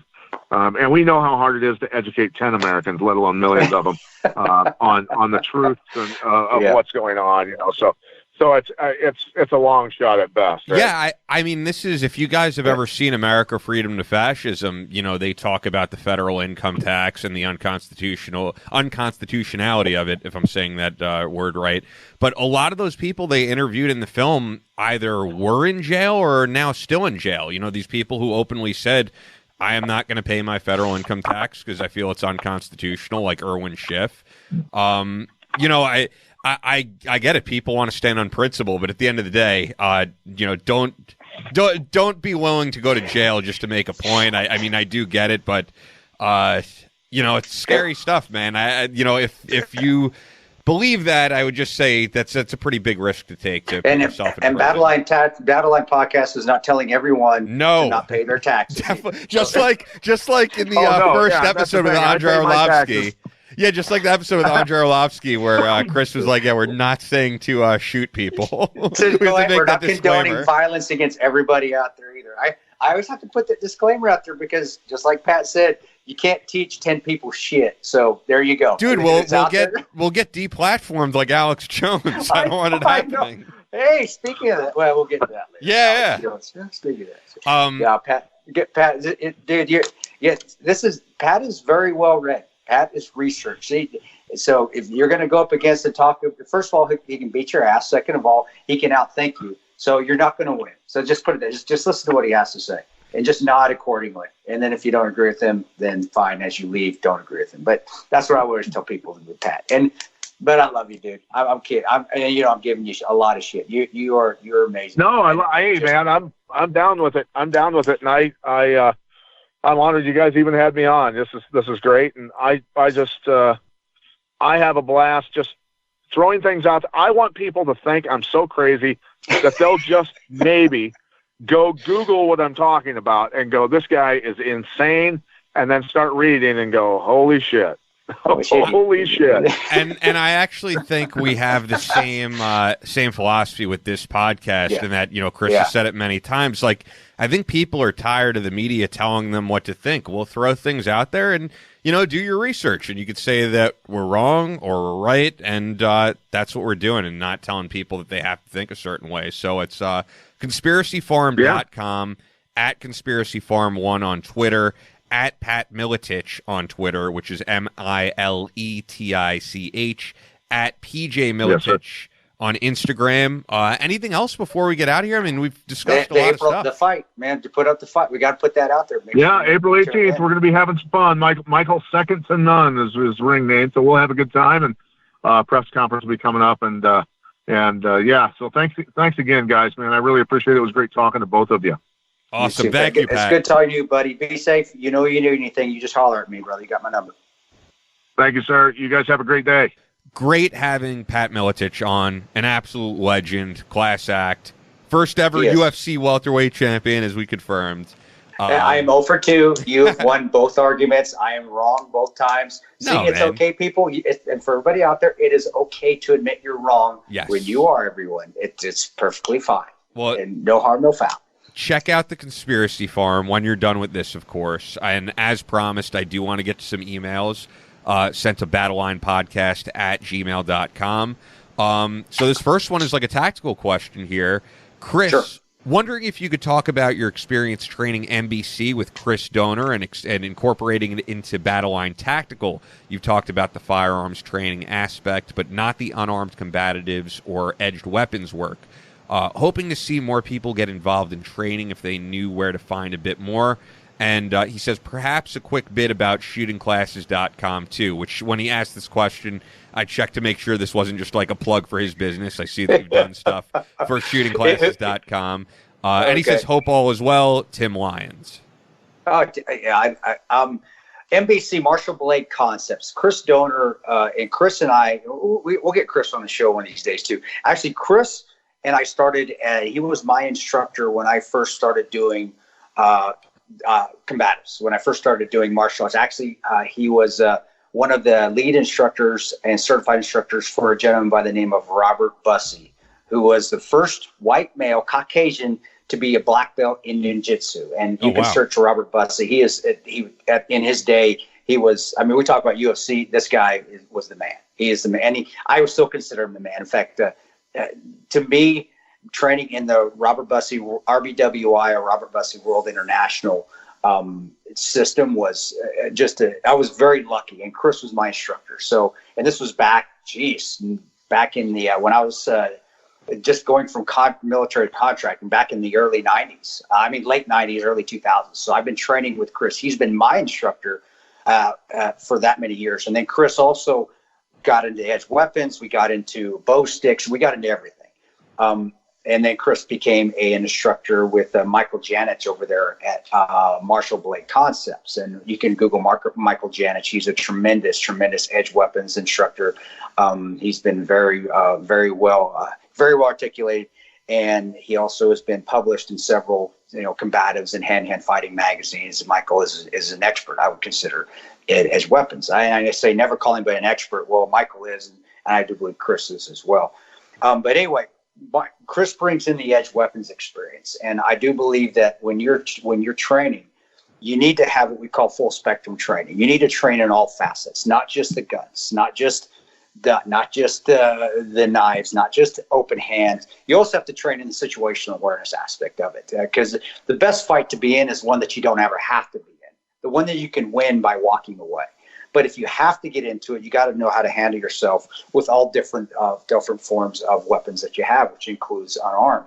Chris actually brings in the edge weapons. Yes, we do unarmed with Chris, but Chris Donor was primarily to go over with the knife stuff and teach people knife how to utilize a knife if you need to in self-defense. Just like a gun, if you use a knife, it's a weapon. And if you use a weapon in any self-defense, you're going to have to answer to that in the court of law. You're going to have to, and you may have to take somebody's life.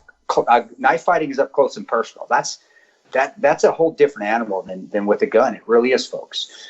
But you need to be able to defend yourself, because sometimes that's going to be the quickest thing to access. And also, it helps people understand that even if you're carrying a gun, if somebody has a knife and they're close proximity, they're going to reach you before you're able to ever draw that weapon out. We always like to say when you're training in knives with edge weapons, you bring a gun to a knife fight, because by the time you get that gun out, you're probably, especially with somebody that knows what he's doing, or even just the guys coming out of prison that really, they do know how to use shanks and knives. They do. You're going to get cut 17 ways to Sunday before you can get that gun out. So it gives you another. You have to be trained in edge weapons before you even step up and start getting into the gun training. And Chris brings that in. So when Chris comes in, we had a basic edge weapons course we just did in Omaha a few weeks ago here at Interten, and that's where Chris is based, in Interten. He's based here in Omaha, Nebraska.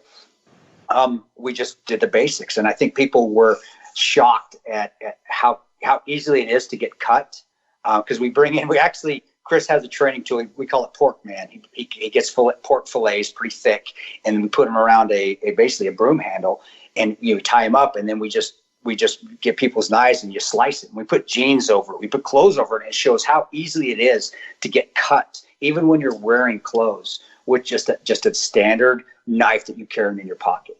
And it's a real big eye opener. And then we start to show defensive of it. And I can go on to it for hours of just the class. But what we want to do with the Martial Blade Concepts and bringing Chris Donor into it is just giving you something else to utilize if you have to defend yourself. Also, if somebody has a knife, what you need to understand if you're going to get attacked. And even if you have that gun, you may not get to it before it's too late. And also understanding that the cutting is very easily, but then on the flip side, if you do get cut, even in a major artery, or you get cut somewhere where there could be a massive bleed out, it takes a while for that to happen. So you may still be in a fight with somebody as they're dying. And I know we're talking morbid, but this is the seriousness of having to defend yourself in today's society. You may have to continue to fight somebody before they die for another 2-3 minutes. And I tell you what, in a fight for your life, that's an eternity. So it's bringing people in to gain more confidence in utilizing weapons, but also it's also bringing in the notion again that, hey, we're teaching this, but also before that, we want to teach you what the ramifications are, and your mindset be if you ever have to utilize this, and even before that, what the situational awareness you should have, so you can avoid a situation that you can avoid the situation where you may possibly have to draw your gun or have to use a knife or a weapon system. And Chris is immense, and he was my instructor. He still is my instructor in combatives and also in edge weapons. And then when we bring the combatives aspect of it too, we also bring a gentleman by the name of Benny Glossop, who is another tremendous combatives instructor, and he's the same way. We always teach people, and we always say this. This is for the scenario that you can't avoid. This is why we use weapons, but we never want you to use your weapon if you can get out of that situation unscathed and win that fight without ever having to fight. And that's the beauty of bringing guys like Chris and Benny, is because they have that same mentality, and that's how we are at Battleline. It's not, hey, who we gonna beat up and who we gonna hurt today? No, we don't want you to hurt anybody. But if you have to, and you have to do it to defend yourself or your family, this is what we want you to be able to know and learn. And it's just little things, little movements. It's nothing fancy. And also, brother, I love Chris because he has the same joking mindset as me. Same with Benny. You come in and we laugh and joke, and everybody has a good time, and that's essential to learning as well. So I kind of answered 8 questions there at once, but that's basically it right there. Well said. All right, so next question here. Hi, guys. With the tensions in Virginia in regard to the unconstitutional firearms laws the governor is proposing, what is your opinion on the reaction of the National Guard? Should the governor try to use them to enforce said laws? I have 3 of my children and many friends who are National Guardsmen, albeit not in Virginia, and there are a few whom seem to think the NG, National Guard, should follow the orders of the governor, even though, as I understand it, they are to protect the Constitution of the U.S. per their oath. Definitely a hot-button topic. Just a suggestion. Sincerely, Johanna R. Tallberg-Carden. P.S. Thank you all for your service, and I'll just say, before Don Shipley comes after me, you just thank Chris for his service, because I have no service, so I don't want to be accused of stolen valor. So thank you, Chris, for your service, and let's get into that question. Yeah, that in my younger days, I probably would have, like when I first joined the military, before I knew what I do now about the government and about laws and so forth, as just a fire breather that didn't pay attention to much, I probably would have said the same thing as her sons are saying. Yeah, I'm going to follow whatever my orders are. That's a good soldier. That's what you do. As you get older, and the mindset, especially now, if I was still in, I'd probably be this age. If I was still in, I'd be probably, if I was enlisted, a first sergeant or sergeant major. That's an order that might be questioned. You can question an unlawful order, which if the order doesn't follow the Constitution, it's an unlawful order. So don't be shocked. I would tell this. Was it a lady? I forgot the name. I'm sorry. It's Johanna, so I assume, yeah. Okay. Johanna, I would say your sons, don't be dismayed. That's a new person into the military's type answer. And it is. Say they're answering correctly. I'm doing what I'm told. But if their commanders up top adhere to it, that's when I have a problem. I think if I was a sergeant major and I got that order, or I was a lieutenant colonel or a colonel, I got that order from the governor, I probably would not. I did not adhere to it. I don't think that's a lawful order at all. And all that would do would create more problems in Virginia. And as we've seen before, and with this gun laws don't work. Confiscating guns doesn't stop gun violence, period. It's not going to, unless nobody on the planet had a gun. And I would love that. That would be fantastic. I would love that. I'm all for nobody on the planet having a gun, but that's not realistic.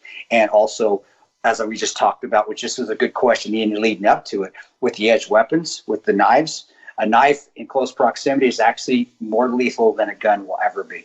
And if the knives, we're not going to have guns, we'll have knives out there. People are going to be killed. People will find a way, because we have people in society that are just hell-bent on hurting others. They will find a way to hurt or kill someone else. It's going to be so. Taking away the right for a person to legally defend themselves, no, that's the wrong answer. That doesn't help anybody. In fact, it just creates more. It creates a more dangerous situation in the state that's in that state or that position, and also you're going to create, as you're already seeing, a massive amount of division within the local populace. And you're going to put guys like your son, the governor's put guys like their sons, maybe at odds even with their peers. And you're creating more animosity. But on the answer again, should the sons follow the governor's order? I'm answering you as an older guy now, after being in the military and seeing the stuff within the government, and also knowing and watching how guns do save lives as much as they do take lives. They do save lives as well. I would. Yeah, we just saw it in Texas. Yeah, exactly. The Texas church. I would tell your sons, don't follow. But their answers to you, don't let that shock you. That's what I'm trying to get at here. I'm not saying they're giving you the right answer. I don't agree with their answer. But I'm telling you, don't let it shock you, because if I was during my younger days, when I first entered the military, I would probably follow my orders. but hopefully their commanders, the ones that are in charge, are smart enough, have enough ethics and integrity to know that that order would be unlawful because it didn't follow the Constitution, and they shouldn't give that order to their young troops. And it's happened. Sense. It's happened before here in America. I mean, there is video during Hurricane Katrina of guns being taken from citizens. Yeah, and that's just it's not the best answer. It's not the best answer because we just can't get rid of every gun out there and every knife out there, and every person does not. We can't get them all to get along. I love that's a utopian society. Would love that, brother Ian. Maybe I'm wrong, brother, but I just don't see that ever being a realistic option. That's never going to happen. I wish I didn't say that. I wish I could never say never on that, because I would love to live in that utopian society. I would. I take all my guns because nobody has guns. Fine. I'm good with that. I'm good with just being happy and safe and leaving my door unlocked every day and night. That's not realistic. It's just not. So there you go. Well said, man. I'm with you. The only other additional question that we had was on Facebook from David Bowman, who was just asking who our theme music is, and I said, we haven't mentioned it in a few episodes. So that's Jinx. Their song is Fails. Those guys are out of New York. I know Jerry, the guitar player, Justin Wang, the guitarist, other guitarist, does a bunch of cool stuff on YouTube. He's got a huge following on YouTube. You guys may even just know him and not know the band, but Wang on YouTube, Whang. He does stuff about like old school things on the internet, like Tales from the Internet. He does different obscure things. So, but his band is Jinx, and that's their song Fails. You could follow them at We Are Jinx, JYNX. And our outro music, as I've mentioned several times before, is Mark Slaughter. And hopefully we get Mark on the show at some point. I always text him, I'm like, hey, we'd love to have you on. And he's like, oh, yeah, I'm down. And then I don't hear from him again. So it's like the same thing you have with Pablo Schreiber. And we also have, like, guests. I've been getting requests for guests, and we also have guests booked up until all of February at this point. So, and I don't want to book so far in March because your schedule could change, mine could change. And it makes it tough because we only do the show once a week. And I already have people saying, man, I wish the show was twice a week. And I'm sure if, like, monetarily we could make it happen, I would love to do the show twice a week. Exactly. If we could pay our rents just doing the show, I'd love that, bro. Let's stay home. Fly to New York maybe every once in a while, do an in studio, and then stay home. But yeah, you and I aren't that independently wealthy. So if that ever happens one day, shit, we'll do a show every week. I mean, we'll do a show every day if it was. Well, no, I still want a day off. every weekday, like Wokow or something. Yeah, so that'd be fantastic. I would be down. I mean, which leads me to what I was going to end the show with. Actually, is that the way that we're keeping this going is through sponsors. We're really excited to have Everyday Grind Coffee out of Elkhorn, Nebraska, on board with us for next week's show. And, if you have a company and whether you want to sponsor one show, like those guys are doing an Everyday Grind because they're a smaller company that just got started, or you want to do a month of shows like Fort Scott did, we will find something within your price range. So, yeah, just email me, ianscottoradio@gmail.com. We have, different people coming on next month. I have calls with different people who are interested. And, the big thing I'm trying to tell people and get out there is just the fact that I've worked on podcasts in the past, and we're only on episode 9, and you see the following really being built. And what eventually happens is that once we get these bigger names on, like a Michael Bay or like a Pablo Schreiber, people become listeners of the show, and they'll say, hey, they had Pat Miletich on, and they'll listen back 5 months from now, 6 months from now, and those shows continue to accumulate plays. For example, Kate Hyde, shortly after she did our show, was on Fox News doing Greg Gutfeld, and that was her first big Fox News appearance, and I noticed this huge spike in plays. So every time that Chris does something, like you're going to be on Alex Jones today. I'll be on Alex Jones, and then probably we're looking Newsmax on Thursday. So Alex Jones Monday, and I love Alex. I love it because he's not mainstream. I do. I don't always agree with what he says, but I think he's awesome. And then we'll have the Newsmax, if we can get a schedule, will be Thursday. So I'm trying to stay out of the mainstream, staying with the smaller. I shouldn't even say smaller stuff. I actually get more of a bump on everything after Alex's show than I ever did on Fox or CNN. Well, Alex is huge. No matter if they deplatform him or not, he's massive. So, the thing is, when you do something like that, we're getting more plays. When Pat Miletich does something like his fight that he's doing, there's growing interest. So the great thing is, as this archive builds, people are going to hear those back episodes. So if you get a sponsorship now, you're essentially getting it at a completely discounted rate from where we're going to be 5-6 months from now, and those shows will be up forever. So it's just this is the time to come on board. I mean, it's just look from the previous podcast that I worked on, and even I could tell you this, man, Andrew Wilkow's show. It didn't have the massive following that it does now when I first met Andrew, and if you want to know why, do you know who Andrew's competing against in that time slot? No, he's competing against Rush Limbaugh. So it was very hard early on for people to get in their head of like, why am I listening to this guy over Rush? Who, whether you like him or not, is a genius at what he does, is one of the biggest names in the medium of all time. So to be able to build a show in that competing time slot, that Andrew was able to have successful for all these years still running is like huge when you really think about it. Most shows that compete at that time slot went away because they can't compete with a show of that massive of an audience. So, people who advertised with Andrew early on were not paying what they are now, but the difference between a podcast and what he does is these shows are up forever. So 2 years from now, if people want to hear Cade Hyde, they want to hear Andrei Arlovsky, they're going to listen back, and if you're a advertiser, they're going to hear back your ad. So once again, email me. It's ianscottoradio@gmail.com. Just if you're a serious advertiser, for questions of the show, questions for the show, it's Battleline Podcast @gmail.com. But I know Chris and I intend on making this thing massive. I really believe we have something special here. I'm not as big of a sports guy as you, but like I watched that 30 for 30 not too long ago. Those are awesome shows. They're great. They're fantastic. Did you ever see the one on the Kentucky University coach, John Calipari? Yeah, John Calipari. I've watched all of them, dude. Me and my father, I grew up a sports nut. I played sports. The only reason I just went in the military, but I was still considered SOCOM. You have to be an athlete to be in special operations, so I consider that athletic as well. No, that was brilliant, dude. Keep going with it. The reason I bring it up is something in that really stuck out to me. Every now and again you watch one of these and you're like, man, and it stuck with me ever since I watched it, was where he had the lotto ticket that he was giving to the members of the team.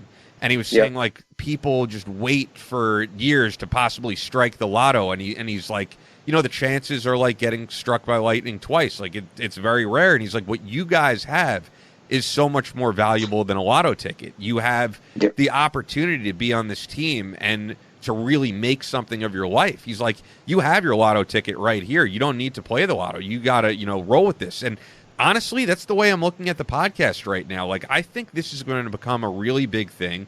I think Chris and I, and people are seeing it, have great chemistry where it's just us chilling and talking. I wish we were in the same room, but regardless, it's just, I think what we're doing is really genuine. And as people are tuning out from the mainstream media and tuning out from, the split screen debating, how we're having these just really genuine conversations with really remarkable people, I know that we have something here, and I'm really excited for what's to come.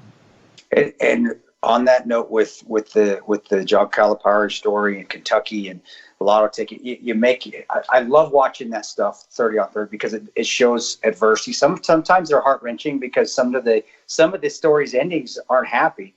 But they always talk about the mistakes that were made, or also how to overcome those mistakes, or making the most of the chances that you've been given. Which this is what that falls in line into with the podcast. We've had a chance. We've been given a good opportunity. We've been given a chance to do something different, to motivate people, to make people laugh, to even make people angry every once in a while. Sometimes you got to be angry. I get it.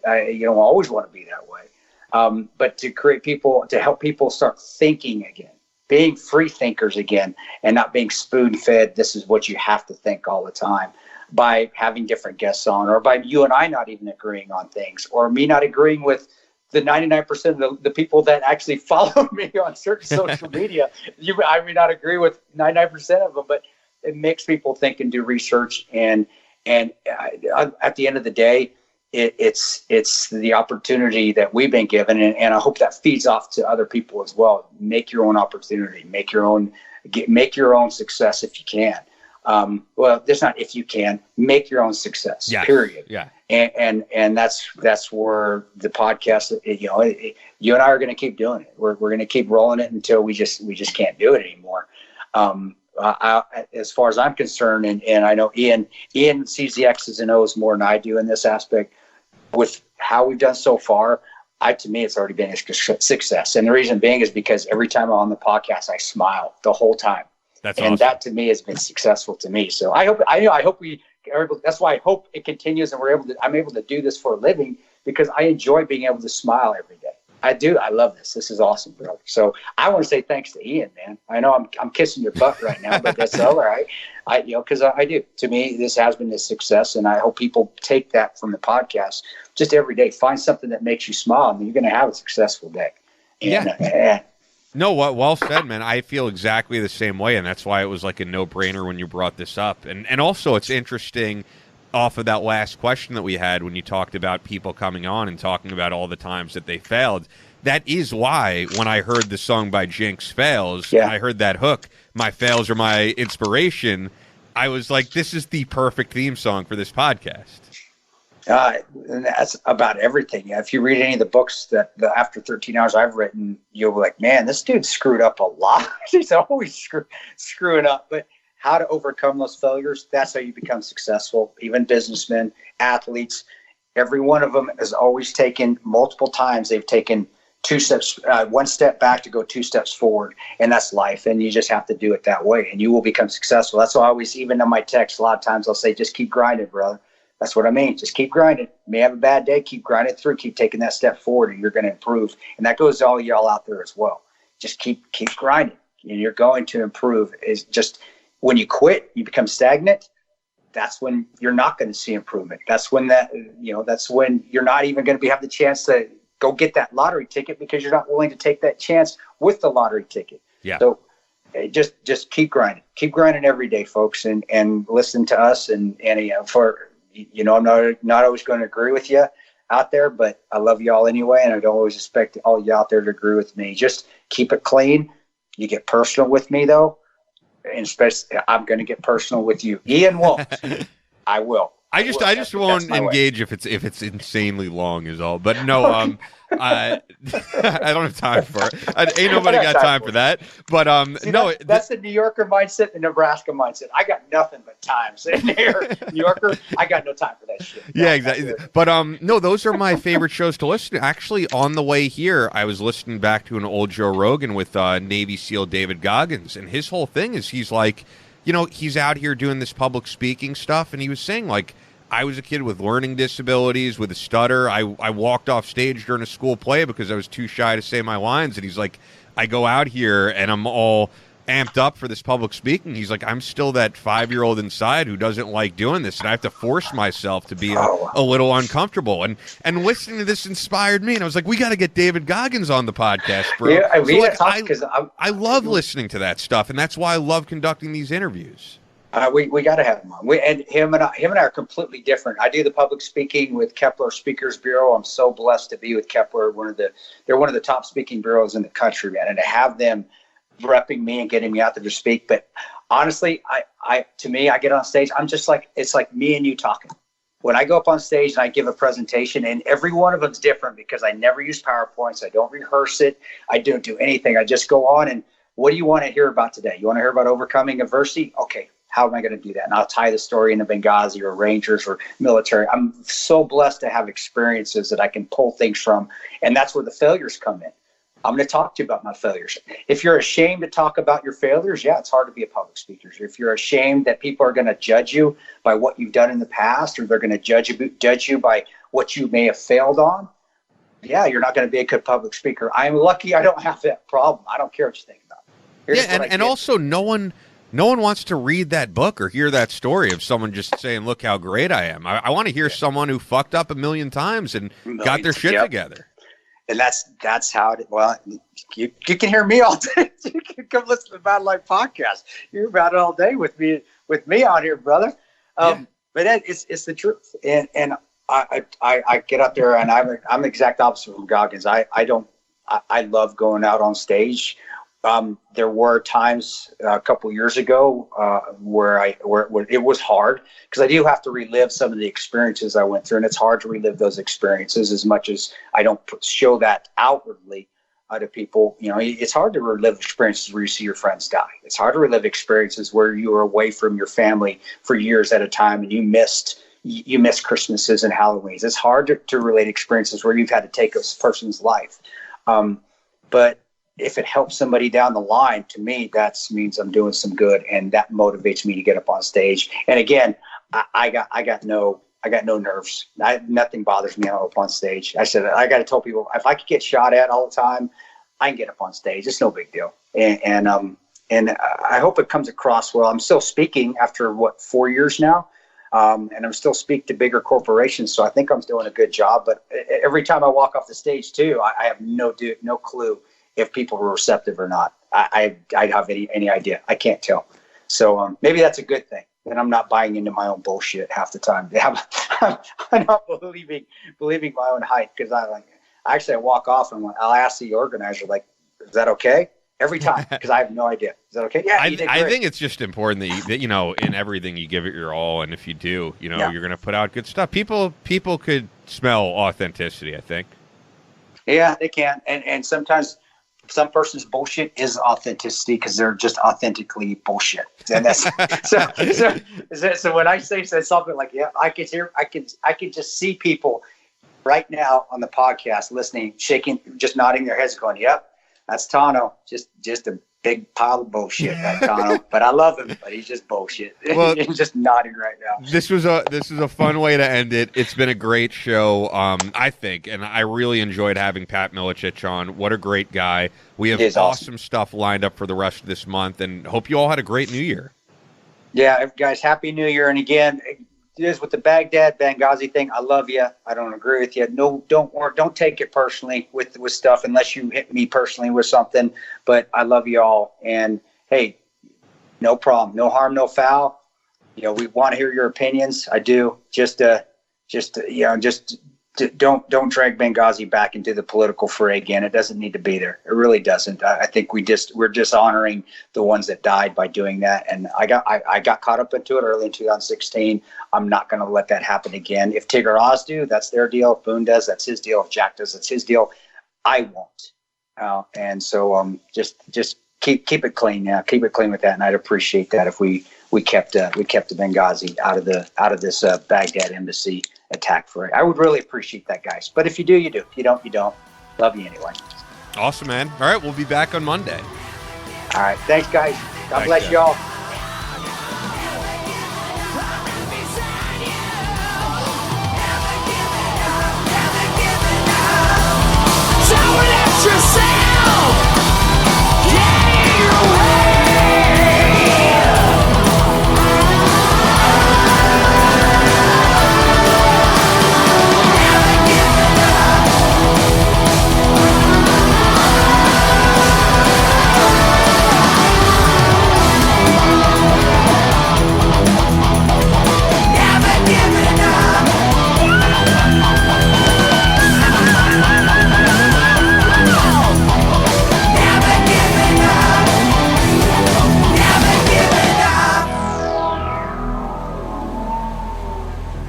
That's all for this week's Battleline Podcast, but we'll be back on Monday with more American Straight Talk, so make sure you're subscribed. And keep up with the show 24/7 on Facebook and Instagram at Battleline Podcast. Also on Twitter at Battleline Pod. As always, never quit.